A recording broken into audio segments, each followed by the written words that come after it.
नमस्कार दोस्तों, SCG news पर आपका स्वागत है। मैं हूं नरेंद्र पांडे।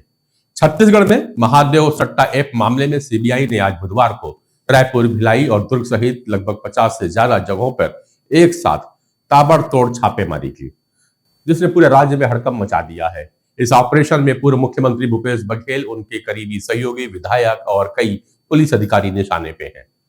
चलिए इस खबर को विस्तार से समझने की कोशिश करते हैं। आखिर इस कार्रवाई के पीछे का माजरा क्या है। सबसे पहले बात करते हैं इस छापेमारी की डिटेल्स की। सीबीआई की 10 से ज्यादा टीमें सुबह तड़के रायपुर से निकली और अलग अलग जगहों पर दबिश दी, जिसमें भिलाई और दुर्ग प्रमुख रूप से शामिल है। इसमें पूर्व मुख्यमंत्री भूपेश बघेल के रायपुर और भिलाई 3 के पदम नगर स्थित घर शामिल है। इसके अलावा भिलाई के सेक्टर 5 में विधायक देवेंद्र यादव का घर, सेक्टर 9 में आईपीएस अधिकारी अभिषेक पल्लव का निवास और नेहरू नगर में सिपाही नकुल सहदेव के ठिकाने भी निशाने पर है। 4 आईपीएस अधिकारी आनंद छाबड़ा, अभिषेक पल्लव, आरिफ शेख और प्रशांत अग्रवाल के साथ साथ पुलिस अधिकारी संजय ध्रुव और 2 सिपाहियों पर भी कार्रवाई हुई है। अब इस कार्रवाई का एक दिलचस्प पहलू यह है कि भूपेश बघेल के घर के बाहर उनके समर्थकों की बड़ी संख्या में भीड़ लग गई और सीबीआई की टीम का विरोध करने लगी। इस दौरान पुलिस के साथ उनकी झड़प भी हुई। भिलाई सेक्टर 9 में आईपीएस अभिषेक पल्लव के घर पर जब टीम पहुंची तो वो ड्यूटी के लिए निकल रहे थे, लेकिन सीबीआई ने उन्हें रोक लिया और पूछताछ शुरू कर दी। वहीं रायपुर में आईपीएस अभिषेक महेश्वरी के घर पे कोई नहीं मिला, जिसके बाद टीम ने उनके घर को सील कर दिया है। एक और चौंकाने वाली बात यह है कि भूपेश बघेल के ओएसडी रहे मनीष बंछोर के भिलाई 3 स्थित घर का ताला तोड़कर सीबीआई अंदर घुस गई। मनीष अपने परिवार के साथ कहीं बाहर घूमने गए हैं, लेकिन टीम ने वहां जांच शुरू कर दी है। इसके अलावा सौम्या चौरसिया और केपीएस स्कूल के संचालक निशांत त्रिपाठी जैसे लोग भी इस जांच के दायरे में शामिल हैं।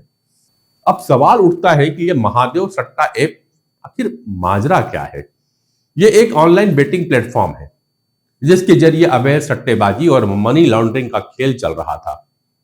जांच एजेंसियों का दावा है कि इस घोटाले की रकम लगभग 6,000 करोड़ से ज्यादा की है। पहले इसकी जांच ईडी कर रही थी, लेकिन अब सीबीआई ने कमान संभाल ली है। इस मामले में भूपेश बघेल और उनके करीबियों पर गंभीर आरोप लगे हैं, जिसमें रिश्वत और संरक्षण देने की बात शामिल है। तो क्या यह महज एक कानूनी कार्रवाई है या इसके पीछे कोई राजनीतिक साजिश?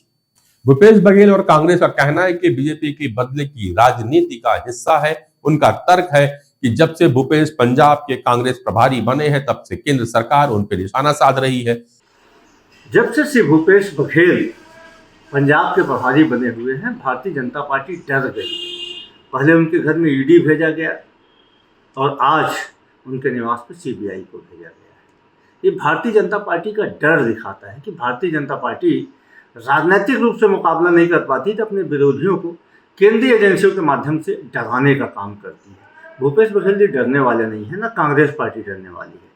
भारतीय जनता पार्टी की इन दमनकारी नीतियों को देश की जनता, प्रदेश की जनता बहुत अच्छी ढंग से समझ रही है। भूपेश बघेल जी जो कांग्रेस का अहमदाबाद में अधिवेशन होने वाला है, उसकी ड्राफ्ट कमेटी के मेंबर थे। आज वो दिल्ली जाने वाले थे और उसके पहले सीबीआई उनके घर में भेज दी गई है। ये डर दिखाता है भारतीय जनता पार्टी। इसके पहले भी सीबीआई ने भूपेश बघेल जी के खिलाफ में एक मुकदमा दर्ज किया था, कोर्ट में प्रस्तुत किया। कोर्ट ने जिन धाराओं के तहत सीबीआई ने मुकदमा दर्ज किया था, उस मुकदमे को चलाने के लायक ही नहीं समझा। उसके बाद झुंडलाई हुई सीबीआई, केंद्र सरकार लगातार भूपेश बघेल के खिलाफ षड्यंत्र कर रही है। दूसरी ओर बीजेपी का दावा है कि भूपेश के शासनकाल में भ्रष्टाचार और घोटाले चरम पर हुए थे। यह कार्रवाई उसी की जांच का नतीजा है।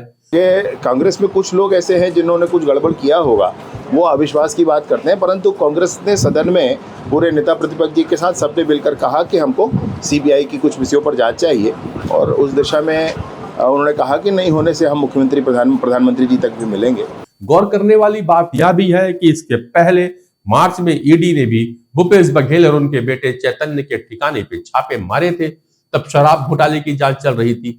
अब सीबीआई की एंट्री से साफ है कि जांच का दायरा बढ़ गया है। लेकिन बड़ा सवाल यह है कि क्या यह जांच सचमुच में दोषियों को सजा दिलवाएगी या फिर सिर्फ राजनीतिक शोर बन के रह जाएगी। दोस्तों, इस मामले में आपकी क्या राय है? क्या यह कार्रवाई सही दिशा में है या फिर यह सिर्फ एक राजनीतिक ड्रामा? नीचे कमेंट्स में अपनी राय जरूर बतलाइएगा। अगर खबर पसंद आई हो तो लाइक कर दीजिए, चैनल को सब्सक्राइब कर दीजिए और बेल आइकन को दबाना मत भूलिए। हाँ, फिर मिलूंगा किसी एक नए खबर के साथ, तब तक के लिए नमस्कार।